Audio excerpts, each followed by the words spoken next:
Hello and welcome to the Parent Academy channel. My name is Ritika Subhash. I'm the founder of the Parent Academy and the host of the Parenting Truth and Dare podcast. Today we are talking about a very interesting topic, which is the joys and challenges of parenting.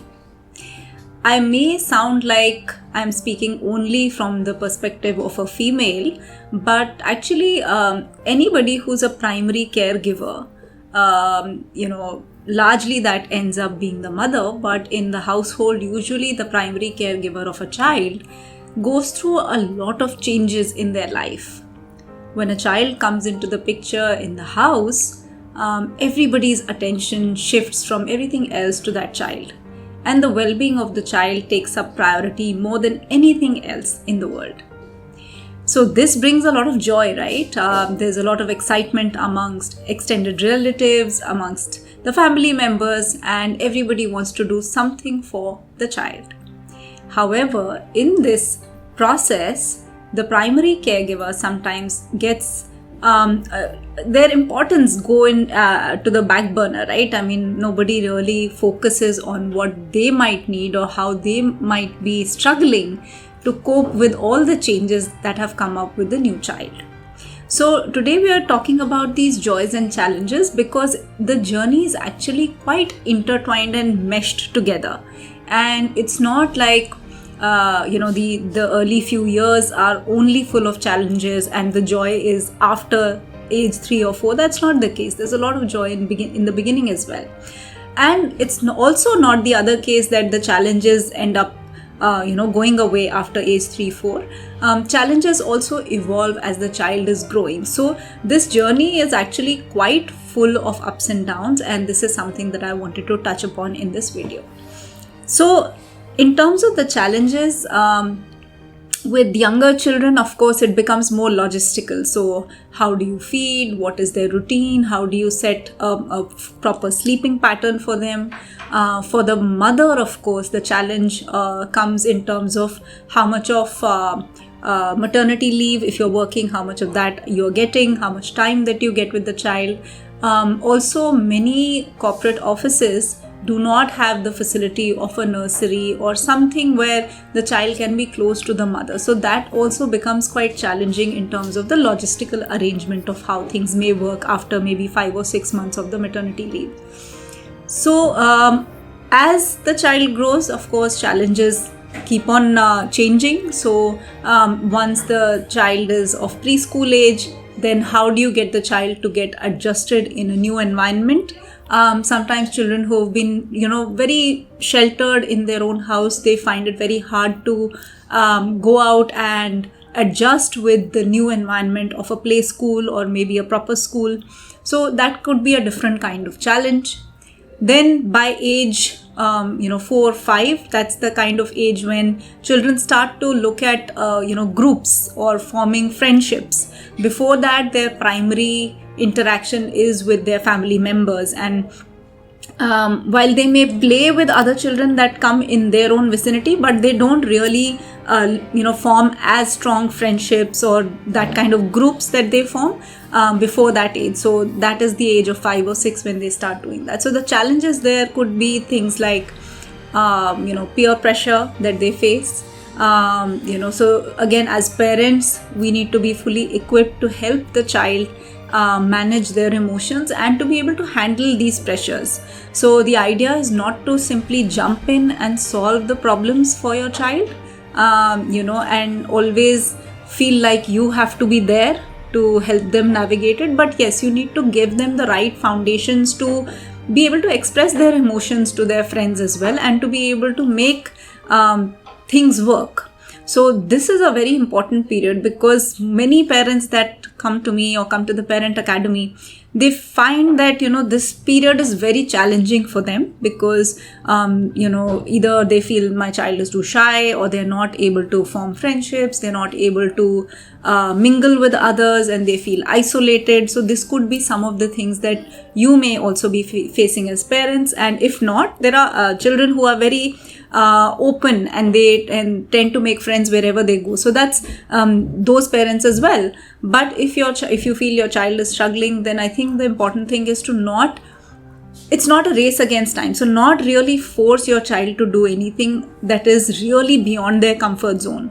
The idea is to ease them slowly but surely towards, being more friendly, being more open to others, sharing things that they have, or offering to help others. So it's a process, and even though it may seem that this is something that you need to solve overnight, it actually doesn't happen that way. So giving yourself time and patience. In fact, a lot of the parents that come to me, I tell them that if you are on this conscious parenting journey, give yourself at least 4 to 5 years. Yes, it's not something that can change overnight or even in a few weeks or months.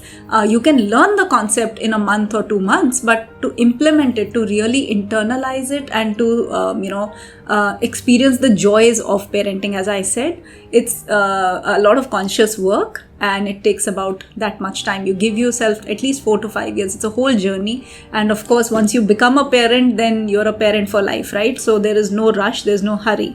But the important thing is not to miss these formative years. Another thing that comes up very often is the loss of identity for a primary caregiver, which ends up being females most of the times. So here, the problem that arises, or the challenge, is that suddenly the primary caregiver is expected to really put somebody else as the pivot of their life, and everything should revolve around them. You have to adjust your own social schedules, your own career path. Everything sort of has to make adjustments according to that particular person. Now, this could be actually looked at in 2 ways. And I always suggest people to look at it very logically, that if it's the first 4-5 years that you have to make these compromises and that you have to go a little bit slower, so instead of constantly feeling that you have to be in the rat race, I tell people to think that, why should you be in the rat race? You're not a rat. So think of it from a human being's perspective. As a human being, you're nurturing life.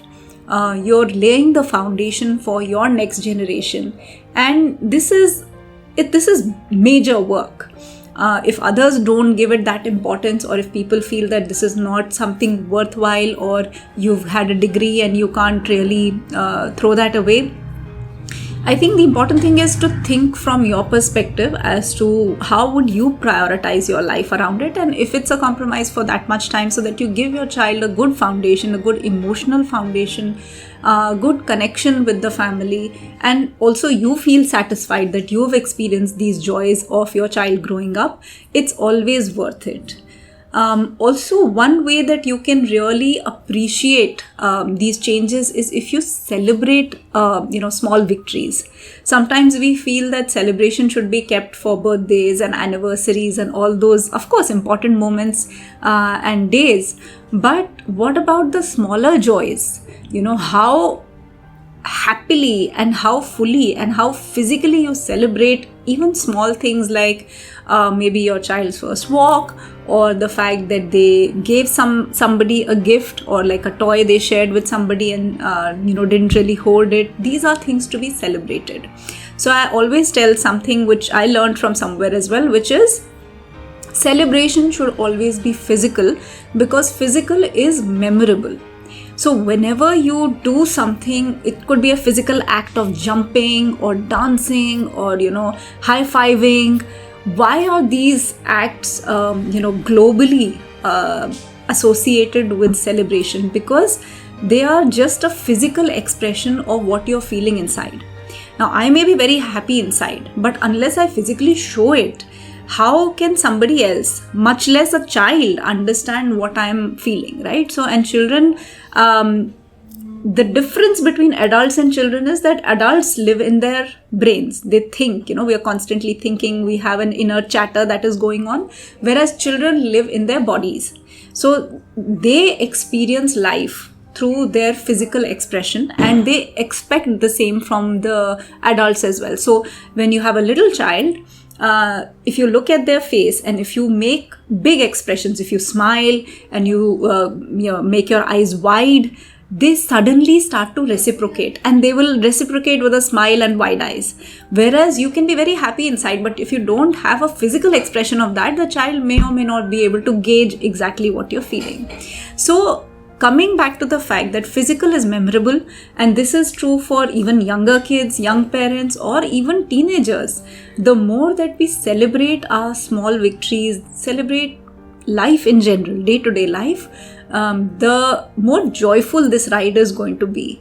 We started this episode about talking about challenges and joys of parenting. I think the challenges can be so many, it's really hard to cover, all the age groups and all the particular kind of challenges we can face. And of course now things like social media and the kind of addictions that are coming with it, overuse of technology, or even things like self-expression, lack of self-expression, and going into the shell. All of these things can end up being a challenge, and we'll unpack them slowly in the following videos. But the crux of this video is to talk about celebration, importance of celebration, and how you can incorporate it in everyday life a little more physically and express your joy, so that you also feel that this journey is worth it, and the same for your kids. So I hope you found this video valuable, and do leave your comments. I'd love to hear how your journey is going, and what changes you experienced, what little trials and tribulations you went through, and how did you create joy in your own households. Thank you for listening in, and see you in the next video.